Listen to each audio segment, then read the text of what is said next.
백중, 그날은 조상님만을 위한 날이 아닙니다. 그날의 기도는 내 삶을 바꾸는 첫 번째 회향입니다. 어느 날 문득 이런 생각이 들었습니다.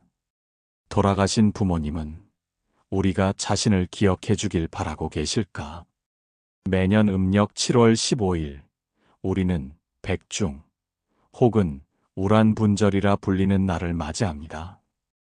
절에서는 이 무렵 49일간 백중기도가 이어지고 백중날이 되면 지장보살님 앞에 수많은 영가등이 밝혀집니다. 촛불 하나, 연불 한 마디가 조상을 위한 기도가 되고 남아있는 이의 마음을 정화하는 공덕이 됩니다. 하지만 그날 우리가 드리는 기도는 과연 조상님만을 위한 것일까요? 불교에서는 말합니다. 기도란 회향입니다. 내가 짓는 공덕을 다른 이에게 돌리는 마음. 백중기도는 그 회향의 정점입니다. 조상님을 위하는 듯하지만 사실은 내 마음을 돌아보게 되는 시간입니다. 내 안의 분노, 후회, 외면했던 기억들, 그 모든 감정을 마주하게 되는 날. 그리고 바로 거기서부터 마음의 업장을 녹이는 수행이 시작됩니다. 오래전 부처님의 제자였던 목련존자는 신통력으로 돌아가신 어머니를 보게 됩니다. 지옥에서 고통받고 있는 어머니의 모습. 그는 눈물로 음식을 공양하지만 입에 닿기도 전에 불길로 변해 사라져버립니다. 슬픔 속에 그는 부처님께 여쭈었습니다. 세존이시여, 어머니의 고통을 어찌 덜어드릴 수 있겠습니까? 그러자 부처님은 말씀하셨습니다. 백중날 스님들께 공양을 올리고 그 공덕을 회양하라. 그러면 7세 조상까지 모두 극락에 들 것이다. 이 가르침이 바로 오늘날 백중기도의 유래가 되었습니다. 그러나 중요한 건 반드시 절에 가지 않아도 된다는 것입니다. 백중의 기도는 절의 법당에서만 이루어지는 것이 아닙니다. 조용한 방 안에서 지장보살의 이름을 정성스럽게 부르고 마음속으로 조상을 떠올리는 것만으로도 그 기도는 닿을 수 있습니다. 기도는 형식보다 마음입니다. 많이 올리는 것보다 한 번의 깊은 기도가 더 큰 회향이 됩니다. 그리고 그 회향은 조상만이 아니라 우리 자신의 삶에도 영향을 줍니다. 불교에서는 조상의 업이 자손의 삶에도 이어진다고 합니다.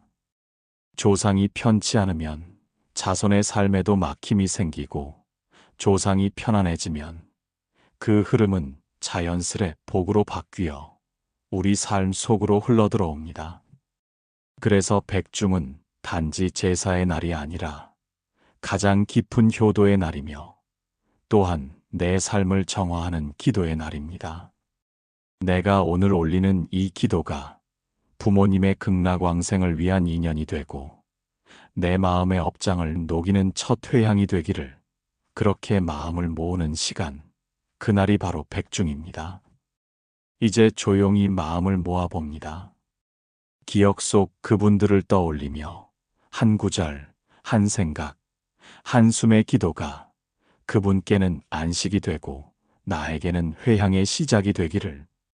지금 백중의 문이 조용히 열리고 있습니다.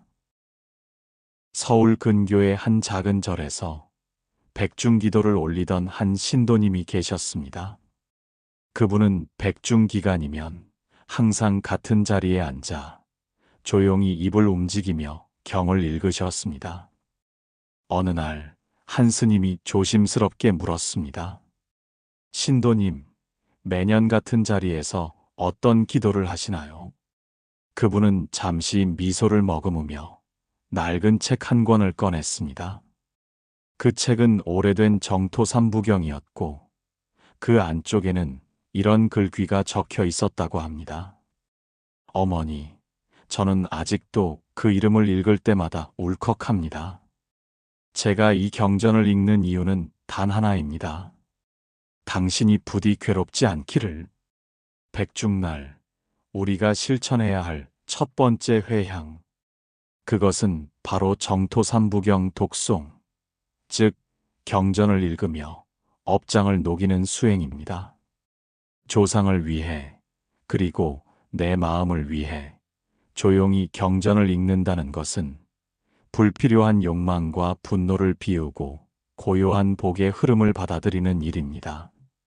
불교에서는 무량수경, 관무량수경, 아미타경, 이 세 경전을 묶어 정토삼부경이라 부릅니다. 이 경전들은 아미타불의 원력과 극락정토의 가르침을 담고 있으며 조상의 극락왕생을 기원할 때 가장 널리 독송되는 경들입니다. 백중 기간 동안 많은 사찰에서는 이 경전을 함께 독송하며 49일간 회향의 마음을 모읍니다. 하지만 이 경전을 반드시 다 읽어야 할까요? 꼭 그렇지만은 않습니다. 읽을 수 있다면 참으로 좋겠지만 경전을 잘 모른다고 해서 기도가 부족하거나 공덕이 적은 것은 아닙니다. 부처님께서 말씀하셨습니다. 진심으로 한 구절을 읽는 이는 억겁의 죄업을 녹일 수 있다. 그 말씀처럼 경전 한 권을 다 읽지 않아도 괜찮습니다. 단 한 문장, 한 구절이라도 내 마음을 담아 읽는다면 그것이 바로 회향의 시작입니다. 혹시 경전이 어렵게 느껴진다면 아미타경 한 편만이라도 좋습니다. 아니면 나무 아미타불이라는 6글자를 마음으로 염송하는 것도 하나의 수행이 됩니다. 기도는 정성을 담는 그릇입니다. 많이 읽는 것보다 진심으로 한 구절을 새기는 것이 더 깊은 공덕이 됩니다. 실제로 어떤 신도님은 정토삼부경 중 관무량 수경에 나오는 이 한 구절을 늘 되뇌었다고 합니다. 범부 중생도 일념으로 염불하면 극락에 태어나리라. 그 말씀 하나에 마음을 걸고 자신의 죄와 조상의 고통을 회향했다고 하셨습니다. 말은 짧았지만 그분의 기도는 깊었습니다. 경전은 부처님의 말씀입니다. 그 말씀을 읽는다는 것은 내 삶에 그 가르침을 비추는 일입니다. 백중의 기도, 그 첫 번째 실천은 마음을 다해 경전을 독송하고 그 마음이 조상에게 닿도록 간절히 회향하는 것입니다. 만약 여러분 곁에 경전이 있다면 조용히 한 장만 펼쳐보셔도 좋습니다. 경전이 없다면 아미타경이라는 이름만으로도 그 뜻을 떠올려 보실 수 있습니다. 마음이 열려 있다면 그 한 구절이 여러분을 찾아올지도 모릅니다. 소리내지 않아도 괜찮습니다. 속으로 천천히 마음을 담아 읽어보세요. 그 한 줄이 조상의 고통을 덜어주고 당신의 업장을 비워내며 집안의 복으로 되돌아오는 회향이 됩니다. 백중날 정토삼부경을 읽는다는 것은 단지 글자를 낭독하는 것이 아닙니다. 그것은 내가 조상을 기억하고 내 마음의 업을 다스리며 부처님의 말씀으로 회향하는 가장 조용한 수행입니다. 지금 그 한 구절부터 마음을 실어 시작해 보시길 바랍니다. 어머니, 제가 할 수 있는 일이 무엇일까요?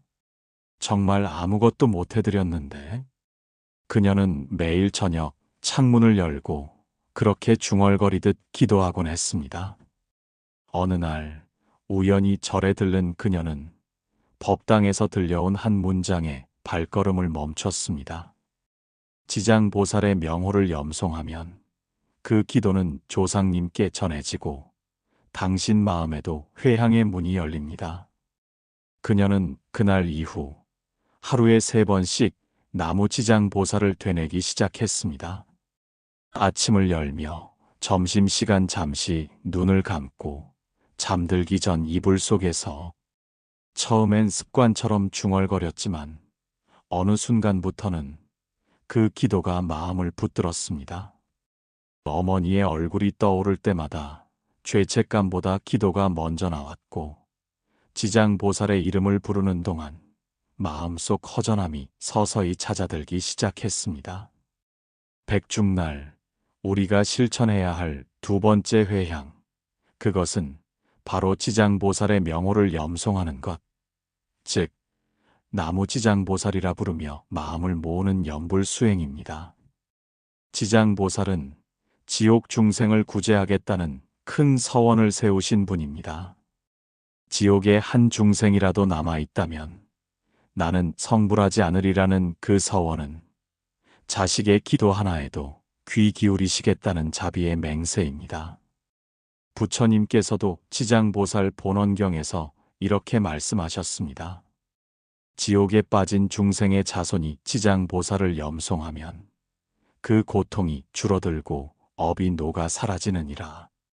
지장보살 명호 염송은 단순한 기도가 아니라 살아있는 이가 돌아가신 부모님께 드릴 수 있는 가장 깊은 회향입니다. 염불을 어려워하지 마세요. 단 한 문장, 나무 지장보살. 그 이름만으로도 충분합니다. 무엇보다 중요한 건 마음의 간절함입니다. 하루에 몇 번, 어떤 시간에 해야 할까 고민하지 않아도 됩니다. 잠자기 전, 아침에 눈 뜨기 전, 조용히 앉아 몇 번이라도 그 이름을 불러보세요. 입 밖으로 내도 좋고, 속으로 마음속에 울려도 괜찮습니다. 어떻게 시작해야 할지 모르겠다면, 이렇게 마음을 실어보세요. 나무 지장보살, 이 기도를 아버지께 돌립니다. 나무 지장보살, 어머니의 업장을 거두어 주소서. 그 이름을 부르는 그 순간, 당신의 기도는 조상께 닿습니다. 절에서는 백중 기간 동안 지장보살 기도문을 낭독하고 영가등을 밝히며 조상의 극락왕생을 발언합니다.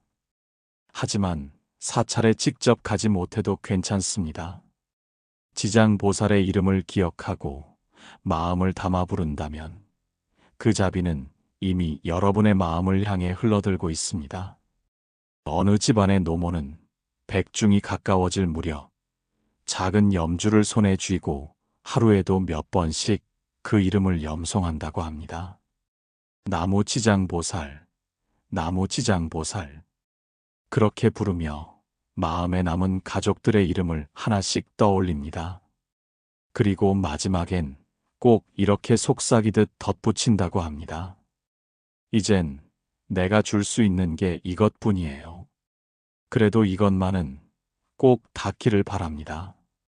이러한 기도는 거창하지 않아도 괜찮습니다. 작은 목소리, 낮은 호흡, 가슴 깊은 곳에서 우러난 진심이면 됩니다. 그 이름 하나에 한 사람의 기억이 담기고 한 집안의 공덕이 다시 피어납니다. 백중날, 우리가 지장보살을 부르는 이유, 그건 부모님께, 조상님께, 그리고 나 자신의 업장에 회향하기 위해서입니다. 그 이름을 부르는 순간, 우리 마음속 가장 따뜻한 기도가 깨어납니다. 지금 지장보살의 자비가 머무는 그 이름을 가만히 마음속으로 떠올려 보셔도 좋습니다. 백중날, 우리가 실천해야 할 세 번째 회향. 그것은 바로 시주, 자비, 공양의 실천입니다. 사람들은 종종 기도를 마음의 일이라고 생각합니다. 조용히 손을 모으고 눈을 감고 부처님을 떠올리는 일. 물론 그것도 분명한 수행입니다. 하지만 부처님께서는 행동으로 짓는 공덕을 가장 확실한 기도라 말씀하셨습니다. 기도를 아무리 많이 해도 그 마음을 일상 속에서 실천하지 않는다면 그것은 아직 완성된 회향이 아니라고 하셨습니다. 백중기도 역시 마찬가지입니다. 마음을 닦는 염불, 경전 독송과 함께 그 마음을 행동으로 옮기는 실천, 즉 시주와 공양, 자비의 나눔이 있어야 비로소 그 기도는 조상에게 닿는 회향으로 완성됩니다. 어느 시골 절에 다니는 노신도가 있었습니다. 그는 매년 백중이 되면 오래된 봉투에 1,000원, 5,000원, 많아야 10,000원쯤을 조심스레 담아 법당 앞 시주함에 넣고는 손을 모았습니다. 큰 돈은 아니에요. 근데 이상하게 이걸 하고 나면 마음이 놓여요. 기도보다 오히려 이게 더 편안하게 느껴질 때도 있어요. 그분은 늘 그렇게 말했습니다. 그의 말은 단순해 보이지만 그 안에는 아주 깊은 깨달음이 담겨 있습니다. 복은 생각에서 오지 않는다. 복은 실천에서 온다. 꼭 절에 가야만 하는 것은 아닙니다. 여러분이 계신 곳, 지금 그 자리에서도 실천은 가능합니다.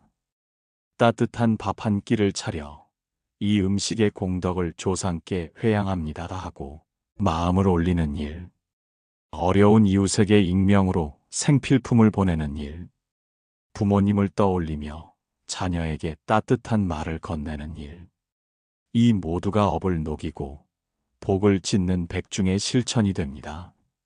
어떤 분은 백중 기간 동안 어르신 한 분께 따뜻한 도시락을 드리는 걸 자신의 기도로 삼기도 했습니다.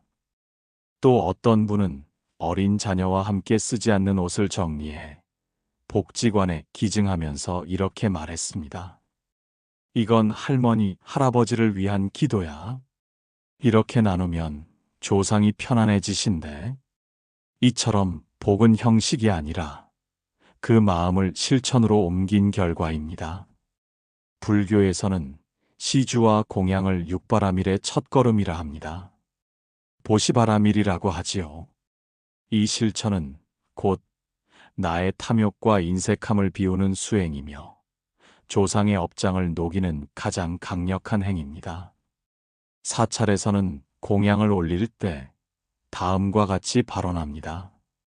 이 공양의 공덕으로 무량겁 생사의 윤회를 벗어나게 하소서. 영가의 업이 소멸되고 광명한 길로 나아가게 하소서. 그 한 줄의 기도가 한 그릇 밥에 담기고 한 잔의 물에도 스며듭니다. 만약 사찰에 갈 수 없다면 오늘 집에서 밥을 지을 때 이 음식이 부모님과 조상님께 닿기를 그 한 생각을 올려보세요. 혹은 작은 시주라도 조용히 봉투에 담아 불우한 이웃이나 복지시설에 전해보세요. 그 마음 안에는 조상을 향한 기도와 내 삶을 위한 회향이 함께 담깁니다. 복은 멀리 있지 않습니다. 내가 짓는 그 작은 선행, 그것이 바로 조상의 극락왕생이 되고 우리 집안의 길을 여는 열쇠가 됩니다. 기도는 마음이지만 복은 실천입니다.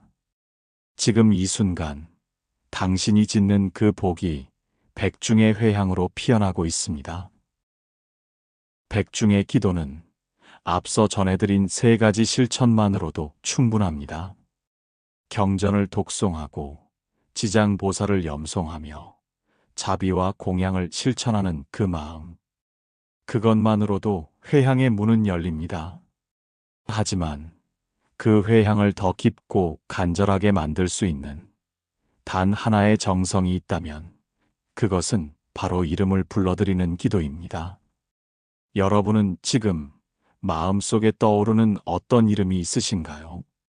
그 이름은 어릴 적 당신을 품에 안아주던 따뜻한 품, 말없이 등을 두드려주던 조용한 위로, 혹은 끝내 전하지 못한 고마움과 미안함이 고스란히 담긴 이름일지도 모릅니다. 누군가는 그 이름을 20년 전부터 잊은 줄 알았지만 기도 앞에 앉으면 문득 그 이름이 목까지 차올라 말없이 눈물부터 흐른다고 했습니다. 백중은 그 이름을 다시 부를 수 있는 날입니다. 한 중년의 여성이 있었습니다. 몇 해 전 어머니를 떠나보낸 후 매년 백중마다 조용히 제사상을 차리곤 했습니다. 경전도 잘 모르고 기도도 서툴러요. 근데 이상하게 그날만 되면 엄마 이름을 조용히 불러요. 그거라도 해야 할 것 같아서요. 그녀는 그렇게 말했습니다. 그러고는 매번 이렇게 마무리했다고 합니다. 엄마, 아직도 이름 부르면 눈물부터 나는 거 아시죠? 그녀는 매년 그 기도를 올리며 어머니의 이름을 천천히 되뇌었다고 합니다. 처음엔 입도 떼기 어려웠지만 몇 년이 지나니 그 이름이 오히려 자신의 마음을 다독여주는 듯한 온기가 되었다고 말했습니다. 이처럼 이름을 부르는 행위는 단순한 호명이 아닙니다. 그 안에는 기억이 있고 정성이 있으며 그 마음이 회향을 완성시킵니다. 그래서 많은 사찰에서는 백중기간 중 영가 등 천도 등을 밝혀 조상의 이름을 직접 올립니다. 기도는 대상이 뚜렷할수록 간절해지고 간절함이 커질수록 그 기도는 깊어집니다. 여러분도 가능하다면 조상의 이름을 한번 떠올려 보세요. 실명이 아니어도 괜찮습니다. 그분을 부르던 호칭, 그 존재를 기억하는 한 단어면 충분합니다. 아버지, 어머니, 외할머니, 큰오빠, 마음속에서 가장 먼저 떠오른 그 이름. 그 이름을 불러보는 것만으로도 당신의 기도는 살아 움직이기 시작합니다. 기도는 정해진 절차나 형식이 아니라 마음의 진심입니다. 어렵게 생각하지 마세요. 불경을 외우지 않아도 좋습니다. 촛불이 없고 향을 피우지 않아도 괜찮습니다. 잠들기 전 혹은 고요한 새벽 마음을 다잡는 짧은 명상 속에서 그 이름 하나를 조심스럽게 떠올려 보세요. 그리고 이렇게 발언해 보셔도 좋습니다. 어머니, 부디 편안하시길 바랍니다. 아버지, 이 기도를 당신께 회향합니다. 그대의 길이 평안하기를 바랍니다. 그 짧은 마음 하나가 업장을 녹이고 극락의 길을 밝히는 불빛이 됩니다. 백중의 기도는 돌아가신 분들을 위한 기도이지만 사실은 살아있는 우리가 더 맑아지기 위한 수행입니다. 그 이름을 다시 부르는 순간 당신 마음에 막힌 길이 풀리고 조용한 울림이 가슴 깊은 곳에서 시작됩니다. 그리고 그 울림은 언젠가 반드시 복이 되어 당신 삶을 감쌉니다. 오늘 마음 한 자락을 조용히 접어 그 이름 위에 올려두시길 바랍니다. 그 이름이 당신의 기도가 되고 당신의 기도가 복이 되어 흐르기를 바랍니다. 백중의 기도는 단지 조상을 위한 의례가 아닙니다. 그것은 우리가 살아가는 이 삶을 더 맑게 하고 다시 이어지는 인연에 감사하는 마음 깊은 곳의 예불입니다. 우리는 함께 걸어왔습니다. 경전을 읽으며 마음을 씻었고 지장보살의 이름을 부르며 고요한 염원을 담았습니다. 작은 자비를 실천하고 다정한 이름 하나를 가슴으로 불러들이며 기도는 점점 더 깊어졌습니다. 누군가는 정토 삼부경 한 구절을 가슴에 새기고 누군가는 염주를 쥔 손으로 조용히 지장보살의 이름을 읊조렸습니다. 어떤 이는 조촐한 공양 한 접시를 올리며 그 마음을 부모님께 드렸고 또 다른 이는 어머니의 이름을 가만히 떠올리는 것으로 백중을 맞이했습니다. 그 모두가 기도입니다. 그 모두가 회향입니다. 기도는 정해진 형식이 아닙니다. 누군가의 흘린 눈물이, 말없이 내민 따뜻한 손길이, 고요히 읊조린 한 문장이 어쩌면 백중의 가장 진실한 기도가 될 수 있습니다. 우리는 이 삶을 살아가며 많은 인연을 지나왔습니다. 그 인연 중 어떤 것은 아직 마음속에 고요히 남아 이 기도 앞에서 다시 떠오릅니다. 그럴 때마다 한 번만 더 그 이름을 떠올려 주세요. 그 사람을 위해 지금 내가 할 수 있는 단 한 가지, 마음을 모아 기도하는 일. 그것만으로도 충분합니다. 어렵게 생각하지 않아도 됩니다. 절에 가지 않아도 괜찮습니다. 경전을 다 읽지 않아도, 염불을 오래 하지 않아도 좋습니다. 지금 내 마음이 조용해지고 그리운 얼굴이 떠오르며 작은 기도의 숨결이 번져나간다면 이미 회향은 시작된 것입니다. 기도는 멀리 있지 않습니다. 그 마음이 머무는 자리에 이미 복은 머물고 있습니다. 조상께 기도하는 이 시간은 결국 살아있는 내가 더 맑아지기 위한 수행이고, 내가 받은 이 생을 더 정성스럽게 살아가기 위한 서원입니다. 이제 백중이 다가옵니다. 혹시 마음이 복잡하다면 지금 떠오른 그 사람을 위해 단 한 번의 기도라도 함께 올려보세요. 그 마음이 등불이 되고 그 기도가 인연이 되어 당신 삶을 더 따뜻하게 비출 것입니다. 고요한 회향의 날, 그대 마음에 불이 켜지기를 바랍니다.